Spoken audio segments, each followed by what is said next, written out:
En nombre del Padre, del Hijo y del Espíritu Santo. Amén. El segundo punto que vamos a tratar en este breve curso es el de el camino con la cruz. Usualmente lo llamamos Via Crucis, su pronunciación Via Crucis, que significa justamente eso, camino, vía es un camino y crucis significa de la cruz. Entonces es el camino de la cruz, pero quise ponerle mejor el camino con la cruz, porque no es únicamente el paso de la cruz de un lado a otro, sino lo que va aconteciendo.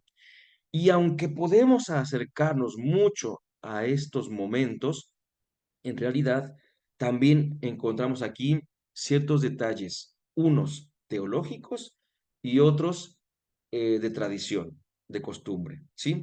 Entonces, por ejemplo, les comentaba un poquito antes que con el Via Crucis tradicional, muy curioso es que últimamente, bueno, digo últimamente, pero tiene varios años, empezaron a surgir los famosos Via Crucis bíblicos, en los cuales, en su Via Crucis, se hablaba, por ejemplo, de que ya no había tal estación, se cambiaba por otra, ya no había aquella, se cambiaba por otra, que sí venía en la Biblia. A lo mejor a ustedes les ha tocado, cuando rezan el Via Crucis, a lo mejor alguna vez se preguntaron, decía, Jesús cae por primera vez. Y ya ven que todas tienen su cita bíblica, ¿no? Por ejemplo, Jesús es condenado, cita bíblica, Mateo, por ejemplo, ¿no? Mateo 27, tanto, estoy inventando, claro, ¿no? Y entonces Pilato dijo que lo mandaran a flagelar y ahí está la condena, o sea, como que sí, sí se ve claramente. Y de repente, no sé si les pasaba que decían, primera caída de Jesús, ¿no? Jesús cae por primera vez. Y decían, del profeta Isaías. Entonces, mi siervo no sé qué tanto dices, ¿por qué no dice la cita donde viene esa caída?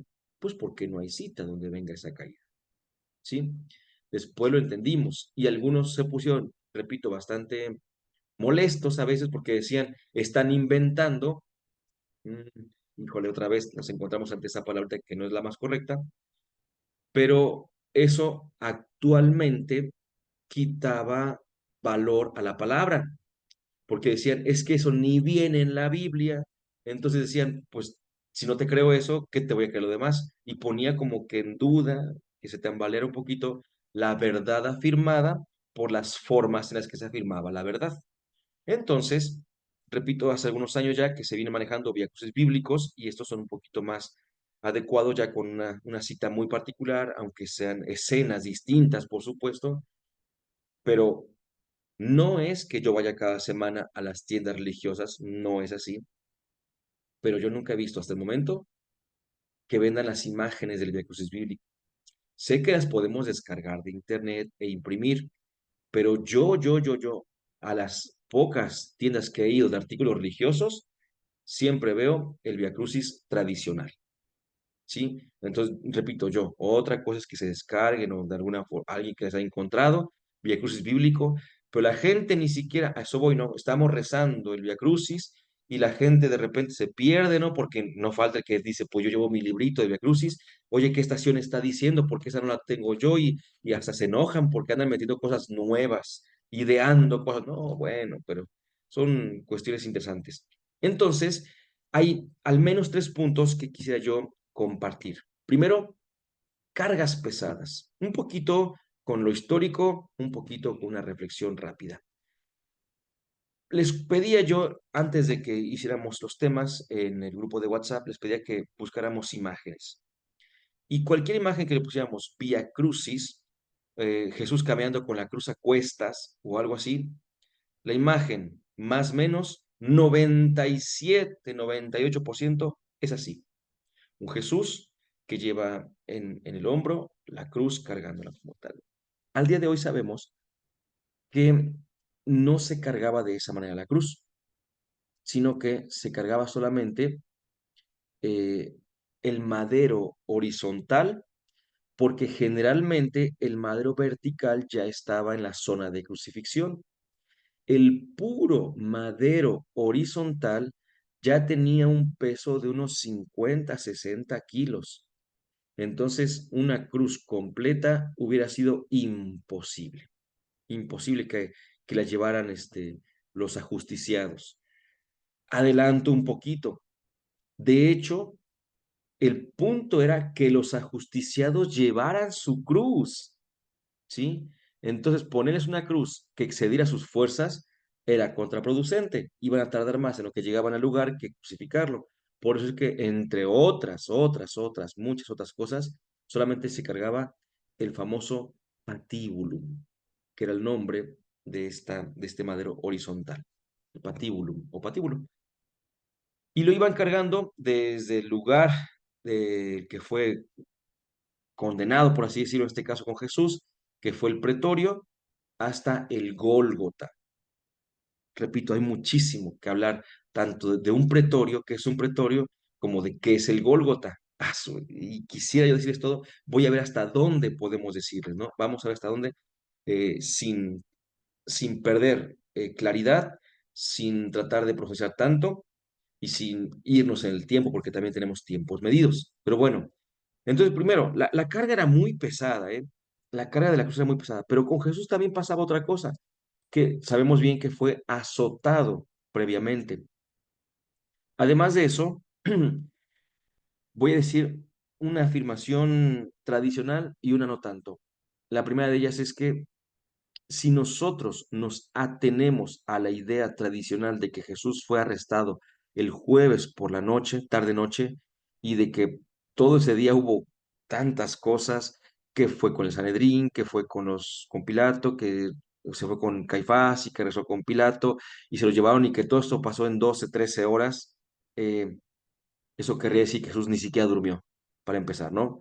Entonces, toda la noche en vela sin poder descansar. Ya, de hecho, la pura presión de que está a punto de ser ajusticiado ya era suficiente.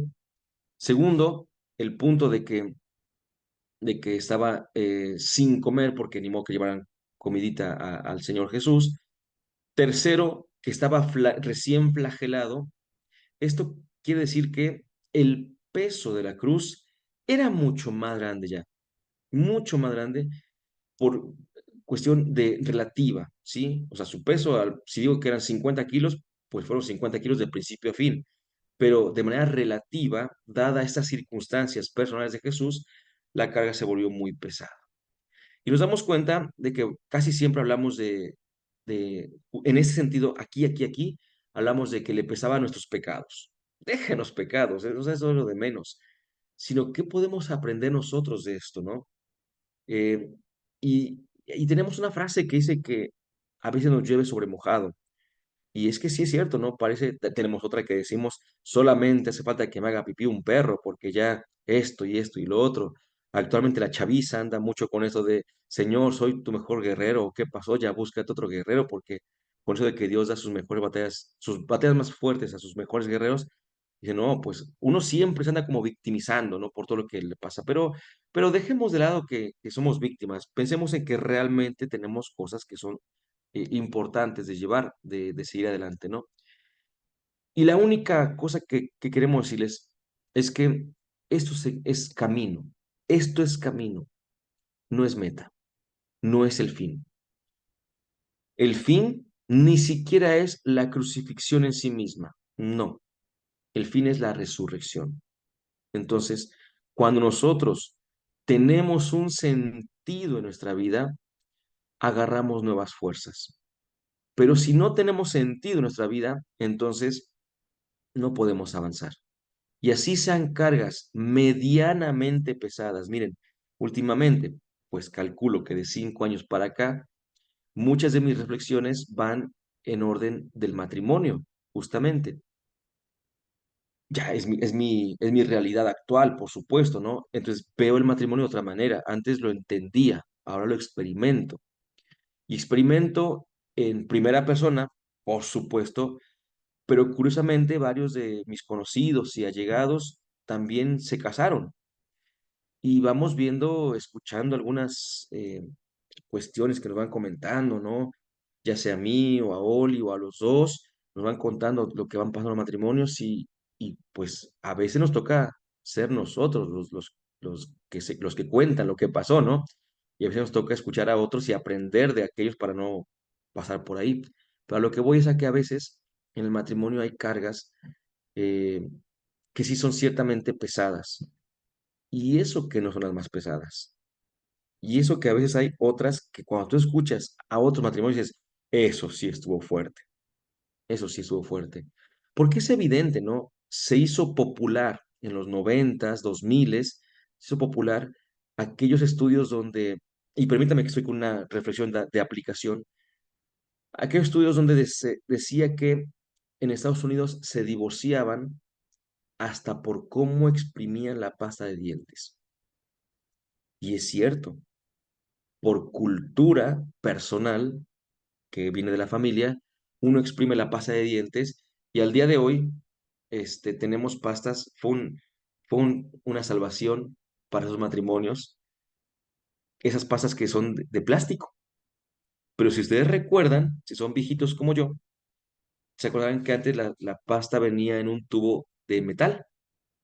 Entonces, donde lo ponías mal, lo aplastabas mal, se quedaba así. No podías como rehacerlo. Actualmente el tubo es de plástico y entonces pues ya lo aplastas y como que vuelve a su forma original. Salvó muchos matrimonios porque había gente que se divorciaba justamente porque el esposo o la esposa lo aplastaba de una manera, el otro quería que fuera de otra manera, enrollándose o cosas así.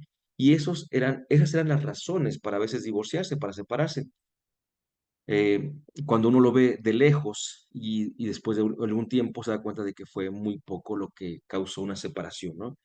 En la vida hemos tenido muchos momentos muy difíciles, muchas cargas muy pesadas, pero hay que recordar siempre eso. Estas cargas no las queremos, no las buscamos, pero si las vivimos, las podemos aceptar y crecer a través de ellas. Jesús pudo en muchos momentos echarse para atrás, en muchos momentos. Y cargando la cruz también lo pudo haber hecho. También pudo haber dicho, no, hasta aquí, no, no doy más, no quiero más, no vale la pena más. Pero él siguió adelante. Repito, no es romantizar el dolor que sufrió. No, no, no, no. Es entender que si alguien pudo hacerlo, también yo puedo hacerlo. Porque el camino de Jesús en la cruz con esas cargas no fue llevado adelante porque fuera Dios, sino porque amaba. Nosotros podemos llevar adelante las cosas de nuestras vidas no porque seamos dioses, sino en cuanto amemos. Y si amo, entonces encontraré cómo amar, encontraré cómo salir adelante, porque el amor perdona, el amor sugiere un cambio de vida, el amor ayuda, el amor fortalece, el amor nos ayuda a abrir el corazón. Pero si no se ama, entonces cualquier cosa será motivo de decir hasta aquí. A Jesús se le dice que tuvo tres caídas. Estas son de las que no aparecen simplemente, sencillamente no aparecen en la Biblia. Yo imagino que dentro de los muchos que tuvieron que ver con la cuestión del Via Crucis, eh, en primer lugar, pudieron haber investigado cómo era el camino de los ajusticiados y por ahí pudo haber surgido que la mayoría o todos caían, ¿verdad? Entonces, que Jesús cayera, a mí lo que me hace pensar de bondad de esta caída, de bondad en el sentido de ventaja, de que nos ayuda, vaya, eso me refiero, no de que estuviera bien, no, no, no, no. Lo que me hace pensar es que la caída eh, es como una nueva oportunidad para nosotros. Si hemos caído, no todo está perdido, ¿sí? Y es que hemos caído más de tres veces, pero recordemos que tres es un número que hace referencia a la totalidad del tiempo, pasado, presente y futuro. Entonces, ya tengo caídas de mi pasado que no las puedo quitar, pero de ninguna manera. Actualmente, dicen por ahí, y yo también lo digo, claro, seguimos cayendo, ¿no? Y lamentablemente, mientras seamos un poquito necios, seguiremos cayendo. Entonces, las caídas son inevitables, inevitables. Pero hablar de un Jesús que cae también nos hace recordar un poquito la famosa kenosis, ese abajamiento, ese cómo Jesús, estando arriba, por así decirlo, llega aquí abajo con nosotros. Entonces la caída también es una invitación a vivir ciertos valores cristianos, humanos en primer lugar, pero perfeccionados por el cristianismo, como lo son la humildad, por ejemplo, la entrega por los demás, el auxilio a los demás, es impresionante entonces. Y es que las caídas preparan justamente la cuestión de ser ayudado. Es decir, si los autores de Via Crucis tenían en mente que más adelante alguien le iba a ayudar a Jesús a cargar con la cruz, pues entonces tendría que haber una razón. Si Jesús iba caminando tranquilamente, ¿para qué le iban a ayudar? Para nada. Pero si Jesús caía, entonces se hacía necesaria la intervención de un ayudante. Así que llegamos a Simón de Sirene, pero antes voy a presentarles justamente las escenas que decía yo que no están afirmadas en el Evangelio. Tres escenas no afirmadas en el Evangelio que en la mente del cristiano de siempre, tradicional, el cristiano de a pie, en su mente esas escenas ahí están, pasaron, pero no tienen sustento evangélico, ¿sí? ¿Cuáles son? Uno, la presencia de María. Este antecede el último de los, perdón, el tercero de los temas que vamos a dar. El Via Crucis tradicional, Leo de Francisco de Mier, este libro que les digo que estamos llevando adelante, el Via Crucis tradicional recoge la presencia de María a partir de la cuarta estación. Les cuento rápidamente una cosa que nos pasó en esta Semana Santa. Eh, por nuestros pequeños, a veces, y no es ninguna queja, es simplemente una razón, a veces no es posible estar los tiempos que mejor es estar en las cuestiones de la iglesia. Nos duele, por supuesto, pero sabemos que vamos adaptándonos, vamos adaptándolos y llegará el momento en el que podamos estar otra vez como en otro tiempo.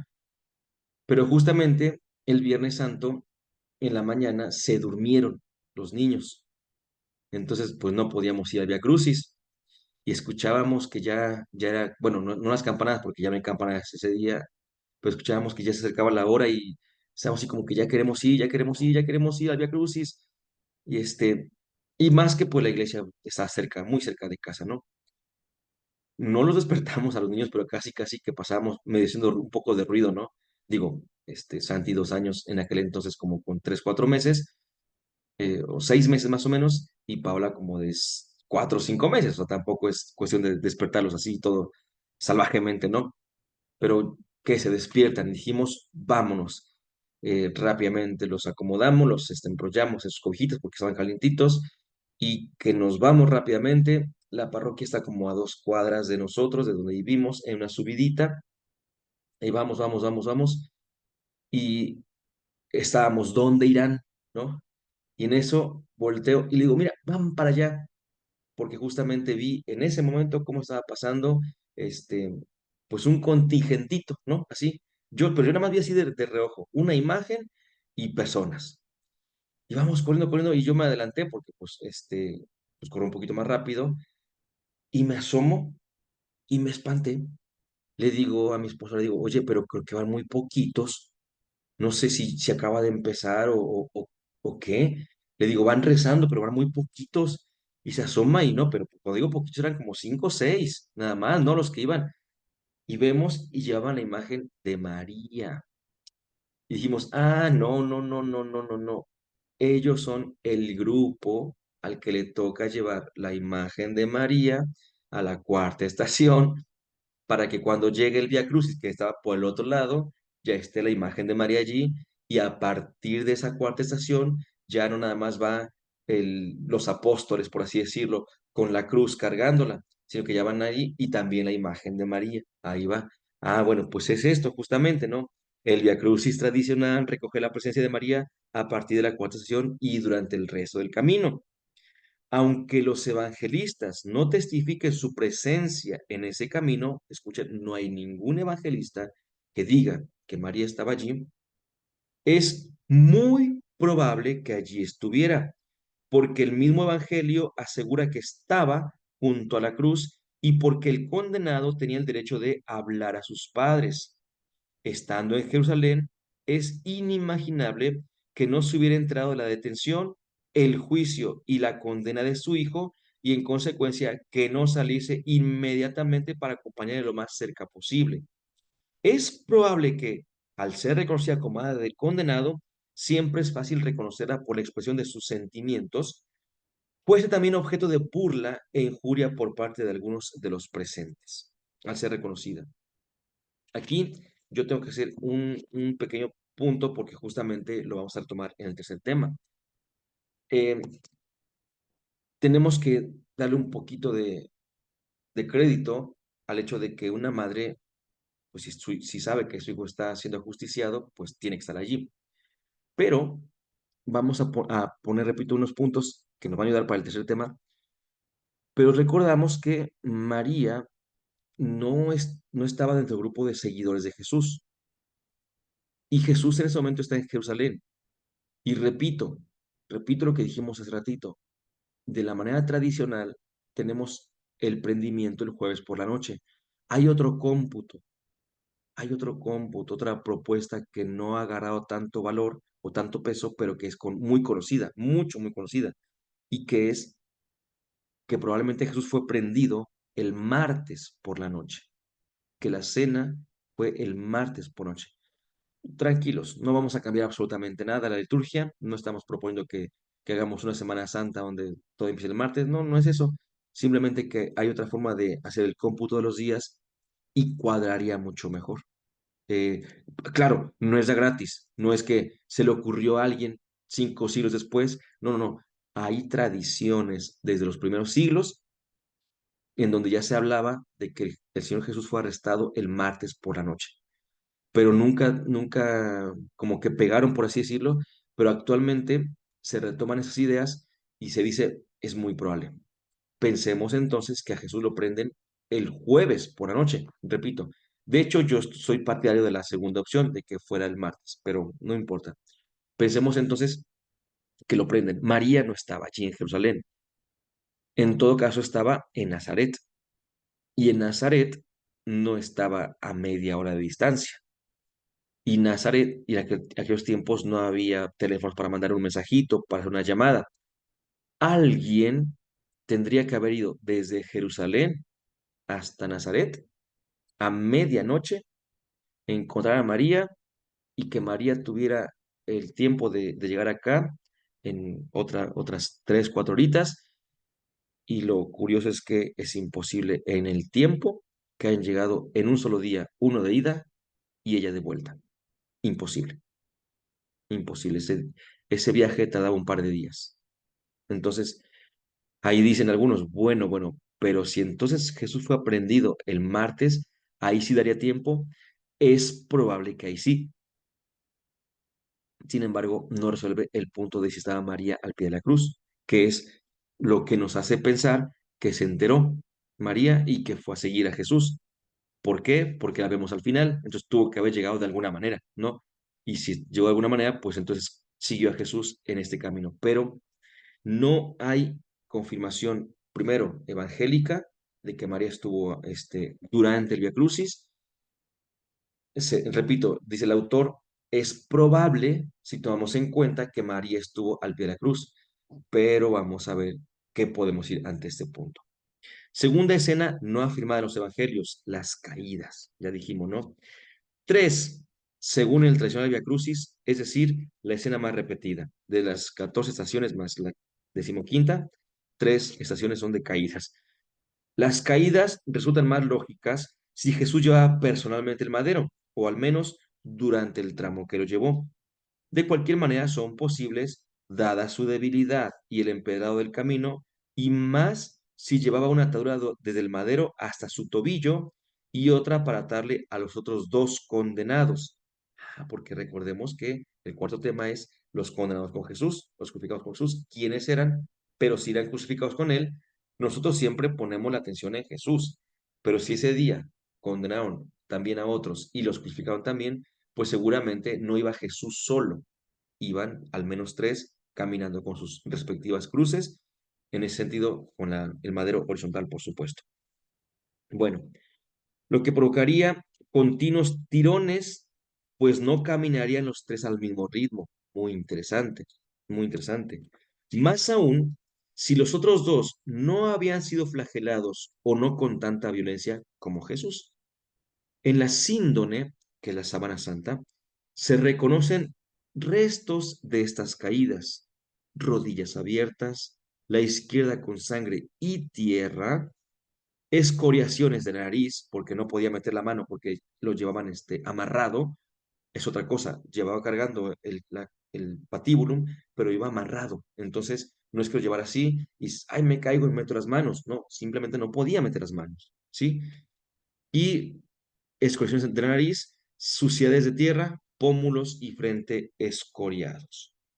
Tiene aquí una cita, dice, el madero debía de pesar alrededor de 40 kilos, yo le dije 50-60, y medir entre 1.6 y 1.7 metros. El citado peso y la debilidad extrema del condenado provocó diversas caídas, lo que determinó numerosas contusiones en las rodillas a consecuencia de las piedras del camino. Las heridas aparecen con más intensidad en la sábana santa, en la derecha que en la izquierda. O sea, cuando caía, él metía la pierna derecha, la rodilla derecha, ¿no? A ver, a diferencia de la primera escena no testimoniada por los evangelios, es decir, en los evangelios no hay ninguna escena que diga, y ahí estaba María, y se encontró con Jesús, no la hay. Se quiere justificar, pero tenemos cierta problemática que vamos a tratar de ampliar en un momento más. A diferencia de esta primera escena, la segunda de las caídas es muy lógica. No está testimoniada, pero es muy lógica. Es casi necesaria. Que él haya caído era lo más lógico. Les decía hace rato, estaba mal comido, estaba abofeteado, estaba injuriado, cargando ese madero tan terrible en pleno sol, y mientras caminaba, seguían burlándose de él, seguían empujándolo sin punto de equilibrio propiamente. Es muy, muy, muy, muy, muy lógico, totalmente lógico, que hubiera caído y a lo mejor más de 3 veces, ¿verdad? Y aquí sí lo diríamos, aquí sí. ¿Y cómo se confirmaría justamente esto? Porque si no hubieran visto que Jesús estaba como que un poquito, pues a punto quizá de morir, de no llegar justamente, si no hubieran visto eso, no le habrían dicho nada a Simón de Cirene, ¿verdad? Ahorita, el tercer tema es los ayudantes, ahorita vamos con él. Tercera escena que no está testimoniada en los evangelios, la Verónica. De las 3 escenas no evangélicas, esta es la que tiene menos garantía. Primero porque no aparece hasta el siglo IV, o sea, no es una tradición de los primeros siglos. Seguramente como resultado de combinar varias leyendas piadosas. La primera de estas leyendas confunde a esta mujer, perdón, a esta mujer con la hemorroísa del Evangelio, que a su vez era identificada con Marta en Occidente y con Berenice en Oriente, por lo cual se la llama Verónica, que es justamente una derivación de Berenice. Frente a este silencio evangélico sobre María y la Verónica, Lucas recuerda otras presencias reconfortantes para Jesús, las llamadas mujeres de Jerusalén. Ahí sí, las recordamos, ¿verdad? A las que da un relieve llamativo, no lloren por mí. Y la ayuda que le presta un tal Simón, ahí viene, que el Evangelio simplemente enuncia y que la devoción popular ha extendido en multitud de imágenes y consideraciones, además de una gran multitud que le acompañaba a Jesús, por supuesto, y todos ellos aparecen como ejemplos del seguimiento de Jesús. ¿Qué pasa pues con el Cirineo o el Cireneo? Un tema también amplio que aquí lo que vamos a hacer es resumirlo, por supuesto. Ayudantes de Jesús, pues aquí todos los que estaban a su lado y que son mencionados le prestan alguna ayuda, pero, por ejemplo, las mujeres, ahorita que decía, no lloren, es una ayuda teológica para dar un mensaje, por supuesto, ¿no? Pero hablando físicamente, eh, apareció Simón de Cirene, dice el Evangelio de Marcos, que venía del campo, padre de Alejandro y de Rufo, y entonces él, pues, le fue requisitado, dice Raymond Brown, que esta era una práctica muy común en la cual los soldados pedían algo. a alguien, ¿no? En la famosa requisición. Y quien lo explica muy ampliamente, de una muy bonita manera, es Ariel Álvarez Valdés, que también él tiene un tema sobre el cireneo. De hecho, está en YouTube el tema del cireneo. Véanlo, por favor, porque tiene muchos datos históricos muy interesantes y ahí lo puede explicar ampliamente. Yo nada más, repito, voy al resumen, ¿no? Lo más seguro, porque se ha preguntado por qué Simón de Cirene fue requisitado y se dice que, pues, porque eh, por misericordia de los estos, porque querían que Jesús no cargara y todo eso. No, la verdad es que lo más seguro es que hubieran visto que Jesús se iba a morir. Digo, lo llevaban a morir. Pero ¿cuál era el problema? Que si se moría en el camino, el jefe se iba a enojar con ellos. Entonces, con los soldados que venían haciendo su fiesta con Jesús. Entonces, si yo me doy cuenta de que Jesús se va a morir antes de cumplir la condena que le fue dada por mi jefe, pues hago lo posible para que llegue vivo, aunque ya llegue a morir, por supuesto, ¿no? Y por eso es que habrán requistado a Simón de Cirene. Él fue obligado, ¿no? Aquí, Francisco de Mier, en este texto que estamos llevando sobre la pasión de Cristo, se pregunta, ¿forzado o voluntario? Ninguna obra tiene el mismo valor si se hace voluntariamente o forzado. Es lo que están por ahí. Puesto que Simón de Sirene se nos presenta como modelo de seguimiento de Cristo, necesitamos percibir hasta dónde llegó la cruz voluntariamente o a la fuerza. Y las dos posturas tienen su razón. Forzado, porque Mateo dice que lo obligaron. Lo obligaron con la facultad romana para exigir de los viandantes servicios humillantes en los días de las grandes fiestas judías. Esa era la requisición. Como el de obligar a personas relevantes a llevar el madero de condenados débiles, era una forma más de mostrar su opresión. Fíjense, aquí hay otra razón entonces. ¿Por qué le dijeron a Simón que cargara la cruz? Como una forma de decir, porque puedo decirle a quien yo quiera, porque tenemos el poder, y los estaban humillando en ese sentido a los judíos. Por otra parte, cuando se trata de una necesidad física o de una humillación, ¿qué importa la legalidad para un opresor? Ahí está, ¿no? Es genial. O sea, esto a mí me abre el panorama increíblemente, ¿no? ¿Por qué le dijeron a Simón que cargara la cruz? La gente se va siempre por la cuestión de que pobre Jesús, pues hay que ayudarlo y no sé qué, como tener misericordia de Jesús. En realidad, repito, dice Mateo que fue obligado. Y obligado en primer lugar pudo tener diversas razones. Una de ellas era porque se le estaba muriendo, que es, les digo, la que a mí más me cuadra. Pero hay otra de mucho peso también, y es, te obligo porque puedo obligarte. Y con esta obligación a ti te humillo. Y es que se pensaba que Simón de Cirene era rico, ¿sí? Este, se dice rápido, es un solo versículo, pero dice mucho. Cuando dice que volvía del campo, puesto que podría decirse que venía de su huerta, así de su territorio, su terreno, y que llegaba a buena hora, justamente cerca de las 12, que era lo que se les permitía llegar, después ya no se podía. Pero también pudo haber sido voluntario, o bueno, vamos a ver si pudo haber sido, o si no. Dice Francisco de Mier, la tradición afirmó de antiguo que Simón empezó forzado a llevar aquella cruz, pero que terminó voluntario, conmovido por el ejemplo de Jesús. Esta consideración no es solo un reconocimiento al único que ayudó físicamente a Jesús en la pasión, sino que compagina bien con el hecho de que más tarde él y sus dos hijos perteneciesen a la comunidad cristiana. ¿Y cómo lo sabemos? ¿Cómo sabemos que sus hijos pertenecieron a la comunidad cristiana? Porque dice San Marcos que pasaba Simón de Cirene, el papá de Alejandro y de Rufo. Nadie más los conoce, pero si Marcos, que escribe a los romanos, les dice, vino Simón, pues ese era el papá de Alejandro de Rufo, entonces se dice que eran conocidos en la comunidad cristiana de Roma. Y por tanto, los hijos de Simón, años después, años después, serían cristianos, lo cual implicaría que muy probablemente Simón se hubiera vuelto cristiano.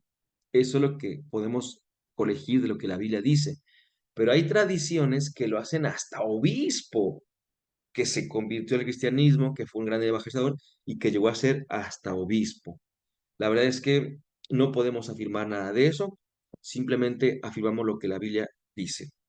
¿Que ayudó a Jesús? Sí. ¿Por qué? No estamos seguros, más que ayudar, habrá sido una obligación. ¿Y por qué fue obligado? No estamos seguros. Pudo haber sido por no, eso sí, no fue por benevolencia de los malos, por así decirlo.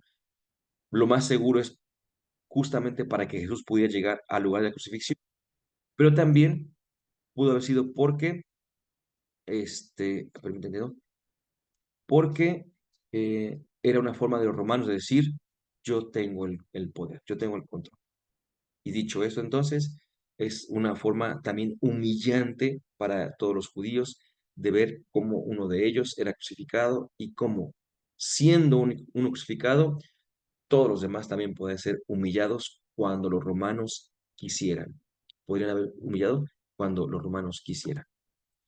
Entramos entonces a los últimos dos temas que son más breves, ya dijimos varias cosas, y que serán el de María, si estuvo al pie de la cruz, y el de los ajusticiados con Jesús.